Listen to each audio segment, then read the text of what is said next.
दोस्तों, आज की इस वीडियो में मैं आपको एक ऐसी सच्ची कहानी सुनाने जा रहा हूं जिसे सुनकर आप पूरी तरह से चौंक जाएंगे। हुआ ऐसा था कि साल 1695 में एक अजीब बुखार से मरने के बाद एक आयरिश महिला मार्गरी मैकॉल को जल्दी से दफन कर दिया गया था ताकि उसके शरीर से महामारी दूसरे लोगों तक न फैले। उसके पति ने एक कीमती अंगूठी मरने से पहले मार्गरी को दी थी। उस अंगूठी को उसका पत्नी मार्गरी की मौत के बाद उसके शरीर पर सूजन के कारण उसकी अंगुली में से निकालने में असफल रहा था। कीमती अंगूठी से मार्गरी की कब्र चोरों के लिए एक सबसे अच्छा निशाना बन गई थी, जिससे वो लाश और अंगूठी दोनों से पैसा बना सकते थे। चोर मार्गरी को दफनाने के बाद उसी शाम मिट्टी सूखने से पहले कब्र पर पहुंच गए और खुदाई शुरू कर दी। काफी प्रयास के बावजूद चोर उसकी अंगुली से अंगूठी नहीं निकाल पाए, इसलिए उन्होंने अंगुली काटने का फैसला किया।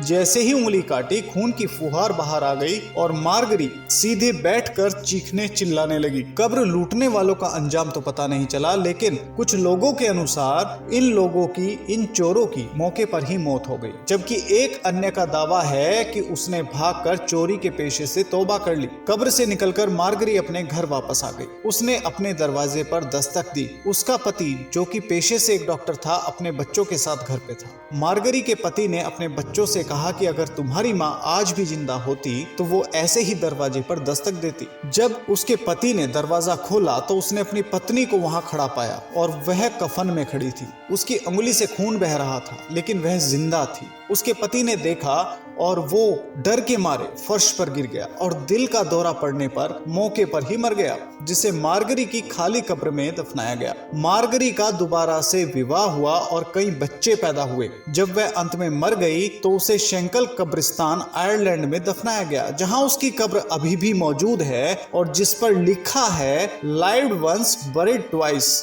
अगर वीडियो की जानकारी पसंद आई है तो इस वीडियो को लाइक, ज्यादा से ज्यादा शेयर और इस चैनल को अभी सब्सक्राइब जरूर कर लीजिए। मिलते हैं अगली वीडियो के साथ, तब तक के लिए जय हिंद, वंदे मातरम।